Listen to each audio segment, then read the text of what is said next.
Okay, let's unpack this. Welcome back to the deep dive. Today, we are opening a file that, honestly, it creates a bit of a paradox. It really does. We're looking at a man who built his entire reputation, his entire brand, really, on shortcuts, Yes. on hacking the system, right? Yeah. The 4-hour work week, the minimum effective dose, all that. Right, the life hacks. But the file we have on him is, well, it's thick. It spans decades of meticulous, grinding, sometimes painful self-experimentation. It is ironic, isn't it? We're talking about Tim Ferriss, and the central tension of his life is exactly that. The guy who sold the world on efficiency has himself taken the long, hard road to find out what actually matters. And it's a journey that I think a lot of you listening right now might find familiar, maybe uncomfortably so. You start out wanting to be faster and richer, and you end up just wanting to be sane, Yeah. just functional. That's the arc, 100%. We are going to trace Ferriss from this human guinea pig persona selling brain supplements in the early 2000s through his reign as like the Oracle of Silicon Valley, and then finally to his current, very unexpected role as a philanthropic heavyweight in psychedelic research. It's a massive pivot. Yeah. A huge one. So let's get into it. We've got the biography, we've got the 4-hour bibliography, the investment portfolio, the medical research data. It's all here. But let's start where, every superhero origin story really starts. Where is that? Not with the superpower. Yeah. With the weakness. Right. Because if you look at Tim Ferriss today, muscular, successful, seems stoic, interviewing the world's best performers, you assume he was born that way. Of course. You assume he just came out of the womb optimized. But the records from his childhood in East Hampton, New York, tell a completely different story. Born in 1977, he was not an athlete. He was small. He was frequently ill. And bullied, right? And he was bullied. Yeah. Which is a classic motivator. We see that all the time. But I think for him, it wasn't just, I want to get big to beat up the bullies. It was something more analytical. It was survival. He explicitly credits that poor health as a child for sparking this obsession with self-improvement. He viewed his body not as, a vessel he was stuck with, but as a machine that was malfunctioning. Oh, okay. A machine. And if it's a machine, it has an operating manual. If it's a system, it can be engineered. He wasn't optimizing for vanity, at least not at first. He was building himself up out of sheer necessity. That engineering mindset is absolutely crucial here. He doesn't just work out. He deconstructs. He reverse engineers. And we see that mindset really start to solidify when he leaves the bubble of Long Island. Yeah, he goes to Japan as an exchange student at age 15. 15. Now, just imagine a kid from East Hampton dropped into a culture that is entirely based on rigid systems, hierarchy, and extreme efficiency. Japan is a culture of refinement, of stripping away everything unnecessary to perfect the form. That had to be a massive, massive culture shock. Huge. But it likely influenced his later academic path. He ends up at St. Paul's School, which is a very prestigious prep school, and then Princeton University, graduating in 2000 with a BA in East Asian Studies. So he's not just a casual observer. He's academically studying these systems. He's grounded in this rigorous academic environment, studying systems and cultures that are very different from the standard American model. But the key detail from his school years isn't actually the classroom. It's the wrestling mat. It's the wrestling mat. Okay, so why wrestling specifically? I mean, plenty of people play sports in high school. Why does wrestling matter so much to the Tim Ferriss mythology? Because wrestling is the sport of leverage. It's pure physics. In football, if you're bigger and faster, you usually win. Simple as that. Right, brute force. But in wrestling, there are weight classes. You are fighting someone who is almost exactly your size. So how do you win? You win by understanding physics. You win by understanding where their center of gravity is and applying force at just the right fulcrum. So you can be technically weaker than your opponent, but if you have better leverage, if your technique is better, you win. Exactly. Ferriss learned that you don't have to be the strongest if you are the smartest about mechanics. He learned to use an opponent's momentum against them. That concept leverage is, it's the skeleton key for his entire career. He applies wrestling logic to business, to learning languages, to everything. It's the original hack. It's the original hack. So, okay, let's jump to the year 2000. He graduates from Princeton. This is right at the peak of the dot-com bubble, or maybe just as it's bursting. The job market is chaotic. Where does our future guru land? He goes into sales at a data storage company. It's a total grind. He's dialing for dollars, trying to sell storage area networks. It is soul-crushing work by his own account. He's miserable. But while he's there, in 2001, he starts tinkering on the side. He needs a way out. He needs leverage. He needs leverage, and this is the birth of the first real business, Brain Quicken. Brain Quicken. Okay. Even the name screams efficiency. It sounds like something you'd buy at a gas station at 2 a.m. to stay awake for a road trip. It does sound a bit snake oil, doesn't it? It was an internet-based nutritional supplement business. He was selling products designed to ostensibly speed up neural processing or physical reaction times. Who is he selling to? Mostly students and athletes. He eventually rebranded it as Body QQWK later on, but the product itself, it matters less than the situation it created for him. This is the crucible. He's working the sales job during the day, and he's trying to build this company on the side. And he's absolutely drowning. This is the part of the story people forget. He didn't start with the 4-hour work week. He started with the 14-hour workday. Maybe more. Oh, yeah. He's the customer service rep, he's the shipping coordinator, he's the CEO, he's the janitor, he's everything. And he hits a breaking point. He realizes that working harder has a ceiling. He physically cannot work more hours in the day. So he has to apply that wrestling leverage to his own life. Precisely. He has stated explicitly that the 4-hour work week was based on this specific, miserable period of his life. He wasn't writing about theory. He was writing a survival manual based on his desperate attempt to automate his income so he could just step away. He started asking these, dangerous questions. Like what? What if I just didn't answer these emails? Or what if I hired someone in a different time zone to answer them for me while they sleep? Exactly. He started automating everything. He hired virtual assistants from India and the Philippines. He set up fulfillment centers to ship the pills so he never had to touch a box. He even fired his high-maintenance customers. That's a famous Ferriss tactic from that era, firing your customers. It's a terrifying thing for a new business owner to do. He calculated which customers took up 80% of his time, but only provided 20% of the profit. The Pareto principle. Pareto principles in action. And he literally banned them from buying from him, sent them an email saying, "We can no longer serve you." Turning away money. It's so counterintuitive. But it worked. He liberated his time. He proved you could decouple time from income, which is the core thesis of the book.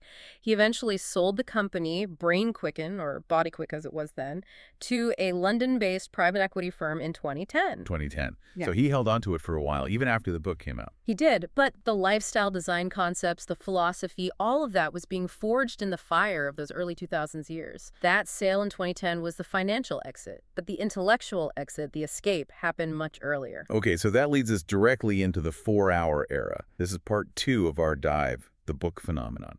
Because when the 4-hour work week hit the shelves in 2007, it didn't just sell copies, it broke the brain of the American workforce. It was the right book at the exact right moment. Think about 2007, you had BlackBerries tethering people to their desks 234/7. The always-on culture was just starting to really suffocate people. Crackberry. The Crackberry, exactly. And here comes this guy saying, the goal isn't to be a millionaire when you're 60 and retired. The goal is to live like a millionaire now, using time and mobility as your currency. The new rich. That phrase was everywhere. I remember that. It redefined wealth. Ferriss argued that if you have $1 million in the bank, but you work 80 hours a week in an office you hate and you can't leave your desk, you aren't rich. You're a well-paid prisoner. Right. But if you make, say, $50,000 a year and you work 4 hours a week from a laptop in Argentina, you are wealthy. In terms of lifestyle, you are rich. And people just ate it up. Who doesn't want to hear that the 9-to-5 is a scam and there's a secret back door? It tapped into this massive, massive vein of dissatisfaction, but Ferriss didn't stop at work. He applied that same hack the system mentality to biology with the 4-hour body in 2010. The spiral here is even more aggressive. An uncommon guide to rapid fat loss, incredible sex, and becoming superhuman. Becoming superhuman. Come on. He wasn't promising get fit. He was promising a literal upgrade to your human operating system. And again, it was all about leverage. What is the minimum effective dose of exercise? What are the specific chemical reactions of food? He was treating the body like a machine that could be debugged and optimized. Tracking everything. The data. All the data. Blood sugar, sleep cycles, you name it. And then came The 4-Hour Chef in 2012, which honestly I think is the most misunderstood book in that whole series. I completely agree. On the surface, it looks like a cookbook. The cover says, "The simple path to cooking like a pro," but the subtitle gives the whole game away. And learning anything. It's a book about meta-learning. It's a book about meta-learning, yeah. He used cooking as the vehicle to teach people how to deconstruct any skill at all, and learn it in record time. He introduced concepts like distance deconstruction, selection, sequencing, stakes. It was a framework for rapid skill acquisition. So the philosophy of this whole era was just pure, unadulterated optimization. If you could measure it, you could hack it. But here's the thing.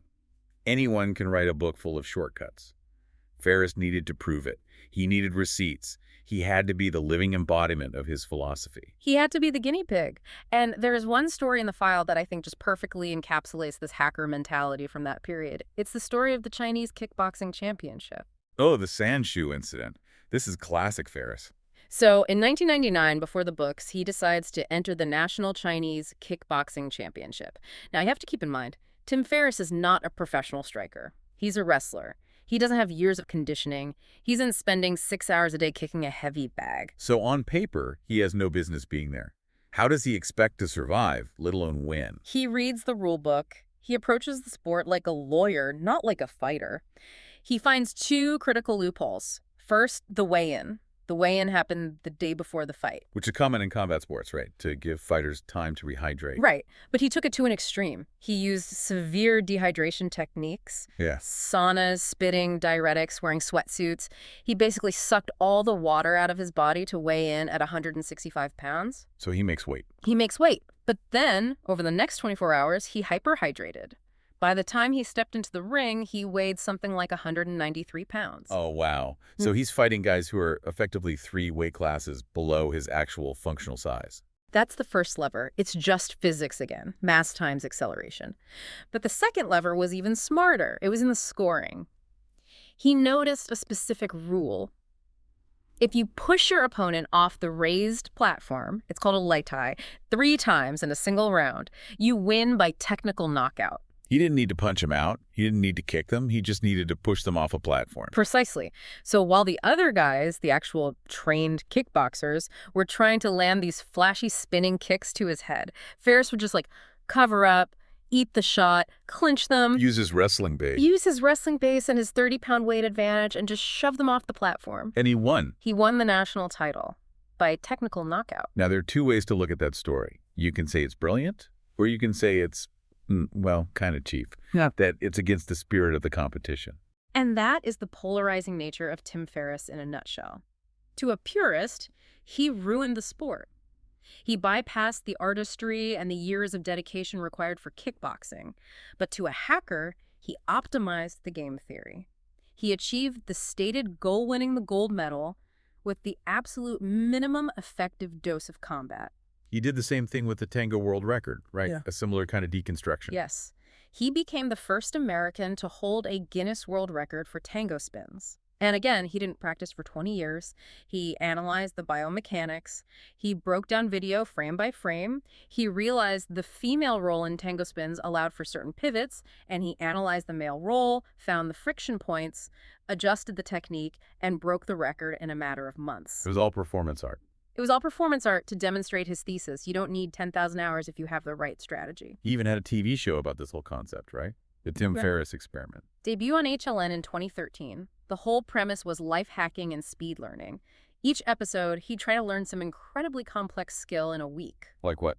Like learning to play drums well enough to perform with a major rock band, or rally car racing, or learning Tagalog in a few days. I remember that show had a really weird distribution history. It kind of came and went. It did.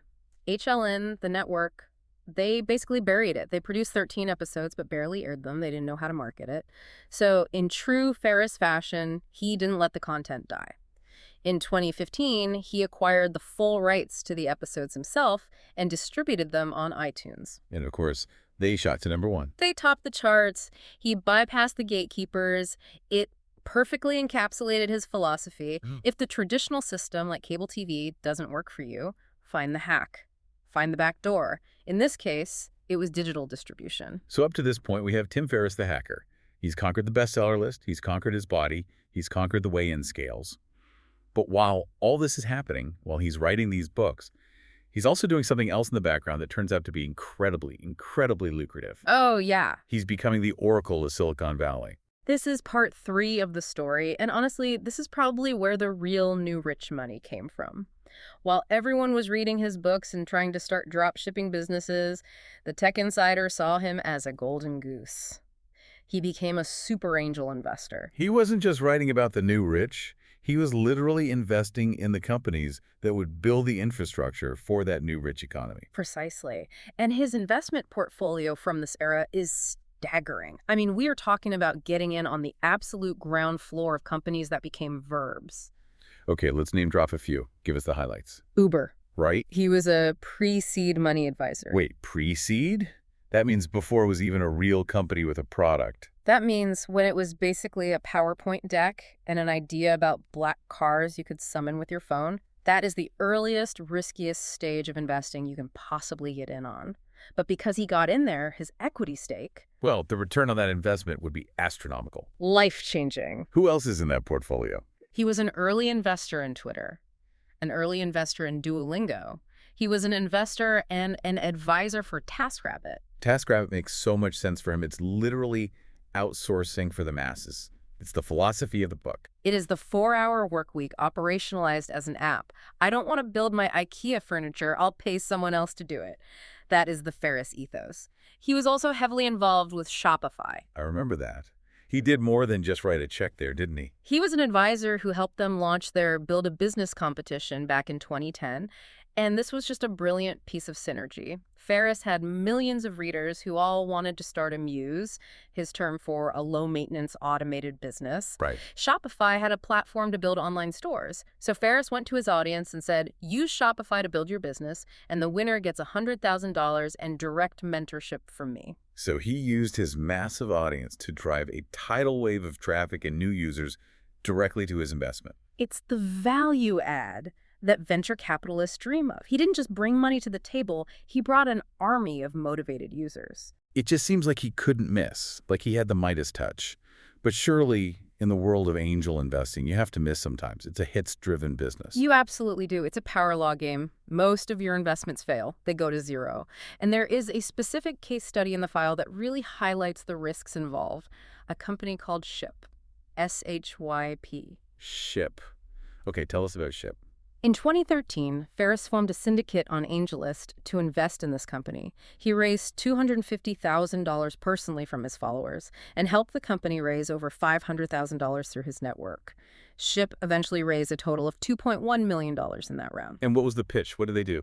The pitch was Uber for shipping. It was a fantastic idea on paper. You take a picture of an item you want to send, a toaster, a pair of shoes, anything. And a ship courier comes to your house, picks it up, boxes it for you, and ships it via the cheapest carrier. So no going to the post office, no finding tape, no printing labels. Well, none of it. It sounds like a dream. So why did it fail? It sounds brilliant.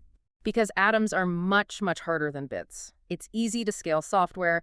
It costs almost nothing to add another user to Twitter or Facebook.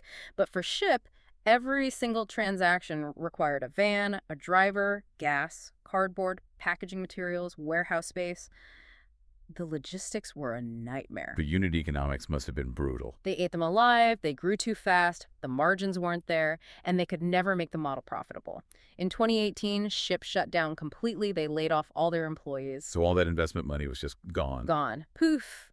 And for Ferriss, I think this hit differently. It wasn't just his money that was lost. It was his fans' money, the people from his syndicate. It provided a very realistic, very public counterbalance to the Uber success stories.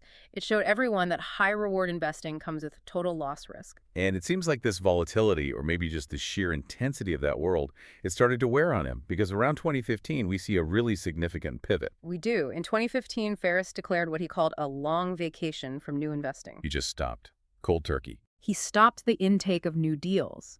He cited the incredible stress of the work, the constant pressure. But he also said something very telling. He said he felt his impact was minimal in the long run. Minimal in the long run. That is a haunting phrase for a guy who is completely obsessed with impact and efficiency. Here's a guy who has invested in some of the biggest tech companies in history, and he's saying, is this actually mattering? It marks the first major crack in that optimization armor. He realized that financial success and efficiency were not enough for personal fulfillment. He even moved out of Silicon Valley. In 2017, he stated that one of the main reasons he left the Bay Area was that after retiring from angel investing, he had no professional need to be there anymore. He was unplugging from the very machine he helped build. He was. And this disillusionment, it leads us directly to part 4, the voice of reason. because as he stepped back from investing, he leaned hard into a new medium, podcasting. The Tim Ferriss Show. It launched in 2014. And it became a juggernaut. I mean, the numbers are just insane. We are talking over 1 billion downloads. It's consistently ranked as one of the top podcasts in the world. But what's really interesting is the format shift. How so? In his books, Ferriss was the teacher. He was the guru. Here is how you lose fat. Here is how you learn French. He had the answers. But on the podcast? On the podcast, he's the student. The format is almost entirely interview-centered. He isn't teaching, he is asking. He's deconstructing other people's success, not just his own. And the list of guests is just absurd. It's not just tech CEOs and venture capitalists anymore. No, not at all. It's a who's who of high performance across every possible domain. You have Jamie Foxx giving these incredible insights on entertainment and mimicry. You have Arnold Schwarzenegger on discipline and psychology. LeBron James on physical recovery. Maria Sharapova. Matthew McConaughey was a great one. Exactly. But then you also have someone like Brene Brown discussing vulnerability. That's a key shift. He's not just talking to tech bros about conversion rates anymore. He's talking to researchers about shame and courage. He's looking for the source code of these people, the underlying principles. He is, and he asks these very specific, almost tactical questions. What is the book you've gifted the most? How do you handle a failure? What do the first 60 minutes of your day look like? He's still looking for the hack, but the target has changed. He's not hacking the body anymore. He's trying to hack the mind and the soul. And he also started his own publishing imprint around this time too, right? Yeah, Tim Ferriss Publishing, which he launched in November 2013. And again, look at the mission, bringing books he loves to the world. Not just writing his own. He's becoming a curator. What were some of the titles he put out? Well, the first one was a perfect fit, Vagabonding by Rolf Potts, which is kind of the Bible of long-term travel. But then he published Ego is the Enemy and The Obstacle is the Way by Ryan Holiday. Those are huge books. Yeah. I mean, those are the books that basically brought Stoicism back into the mainstream for a whole new generation. They are foundational. Before Ferriss and Holiday, Stoicism was something you studied in a dusty philosophy class. They made it a practical, actionable toolkit for modern life. He also published a book called What I Learned, Losing $1 Million. A book about failure. From the guy who everyone thought was the king of success. A book about failure. You see the pattern, right? He's moving away from how to win, and he's moving towards how to endure and how to think. And his own later books reflect this too. Tools of Titans in 2016 and Tribe of Mentors in 2017.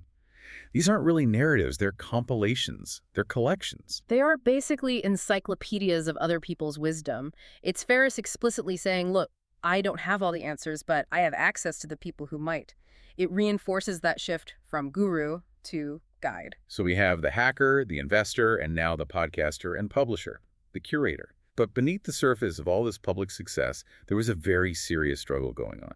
And this brings us to part 5, the philosophy shift. This is where things get really personal. This is the most human part of the story. For years, Ferriss was the image of the optimized male, the guy who had everything figured out.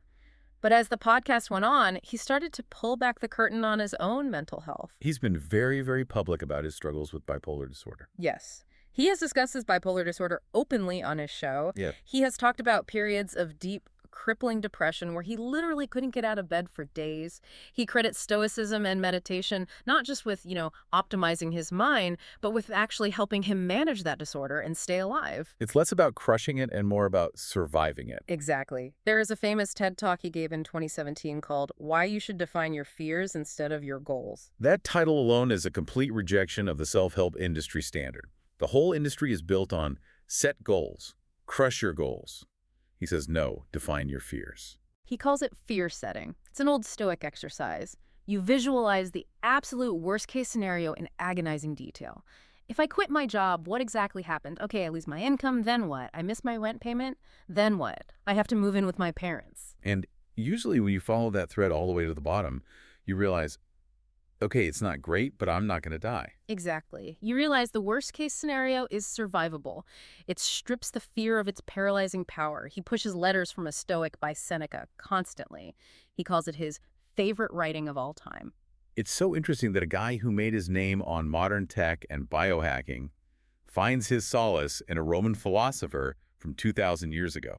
Well, Stoicism is the ultimate operating system for high-stress environments. It teaches you to focus only on what you can control and accept what you can't. For a guy who spent years trying to control everything, his blood sugar, his sleep cycles, his business, his investments, realizing what you can't control must have been a profound revelation. There was a 2020 interview he did with GQ where he really laid this all out. Right. Yes, it's a pivotal interview, a real turning point. He reevaluated a lot of his earlier ideas, and he gave this quote that I think defines his current era. He said, "Not everything that is meaningful can be measured." Not everything that is meaningful can be measured. I mean, that is coming from the guy who tracked his blood glucose and sleep cycles on spreadsheets for years. The ultimate quantifier. It's a massive admission. It's the data guy admitting that the data has limits, Yeah. that there are things like love and meaning and peace of mind that don't fit into a cell on a spreadsheet. He started recommending books like Radical Acceptance by Tara Brach and Awareness by Anthony DeMello. These are spiritual books, not business books. So he's moved from the body to the mind and then to the spirit. And that trajectory leads us to the current frontier, part 6, psychedelics and philanthropy. This is where he is putting his money where his mouth is. And it's not a small amount of money. We're talking millions and millions of dollars. Now, when we say psychedelics, just to be clear, we are not talking about Burning Man recreational use. This isn't about that. No, not at all. We are talking about rigorous, clinical, university-backed science. The motivation here is deeply personal and, frankly, quite dark. Ferriss became interested in psychedelics because of his own experiences with depression and bipolar disorder, as we mentioned. But he also specifically cites addiction in his family and losing a close friend to a fentanyl overdose. So he sees this as a crisis intervention, a tool for healing trauma. He sees it as a potential cure for trauma in intractable mental illness, things like treatment-resistant depression and PTSD. The current tools, SSRIs, talk therapy, they don't work for everyone. He believes compounds like psilocybin and MDMA might be the key, and he's treating it like a venture capital investment, but for science. Okay, so let's follow the money. Where is it actually going? It started around 2015 when he met Roland Griffiths at Johns Hopkins. Roland is a legend in this field, one of the first to get FDA approval for this kind of research. In 2019, Ferriss donated over $2 million of his own money to help fund the Johns Hopkins Center for Psychedelic and Consciousness Research. $2 million. It's a very serious commitment. But he didn't stop there. He used his leverage. He organized an additional $8 million in commitments from other donors. He basically called up his wealthy friends from the tech world and said, "This is important. This is the future. Put your money here." That's huge. Johns Hopkins is a premier medical institution. Having a center there, it legitimizes the entire field. That's the whole goal. He knows that to change the laws and change public perception, you need the hard science from unimpeachable institutions. He also contributed to Imperial College London's Center for Psychedelic Research. And then there is MAPS, the Multidisciplinary Association for Psychedelic Studies. They're the ones working on MDMA for PTSD in veterans, right? Correct. Their research is in late-stage FDA trials. In 2020, Ferriss donated $1 million to them. But again, he used leverage. He issued a challenge grant. He went on his podcast and said, "I'll put up this money, but only if my audience matches it." Wow. He helped them raise a total of $30 million for that research by publicizing the challenge. $30 million. That is a game-changing amount of money for what was once a very fringe field of research. It accelerates the clinical trials by years. It literally buys time and could save lives. He also donated to the Neuroscape Psychedelics division at UCSF. He's spreading the bets. And he set up his own foundation to manage all this, too. The Sazy Foundation, founded in 2018. And through that, he's attacking the problem from different angles. It's not just the medical research. In 2021, the foundation committed $800,000 to UC Berkeley. For what? What are they doing at Berkeley? For journalism. It's for the Ferriss UC Berkeley Psychedelic Journalism Fellowship. And guess who chairs it? Michael Pollan. Michael Pollan, who wrote the book, How to Change Your Mind. The book that brought this whole topic to the mainstream. Exactly. The goal of the fellowship is to provide grants to serious journalists to cover psychedelics properly, to move away from all the old trippy hippie stereotypes and report on the science, the policy, and the business of this new field. So he's funding the research, and he's funding the storytelling around the research. He's trying to change the whole narrative. And the law.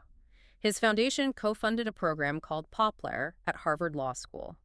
That stands for the Project on Psychedelics Law and Regulation. So look at the board.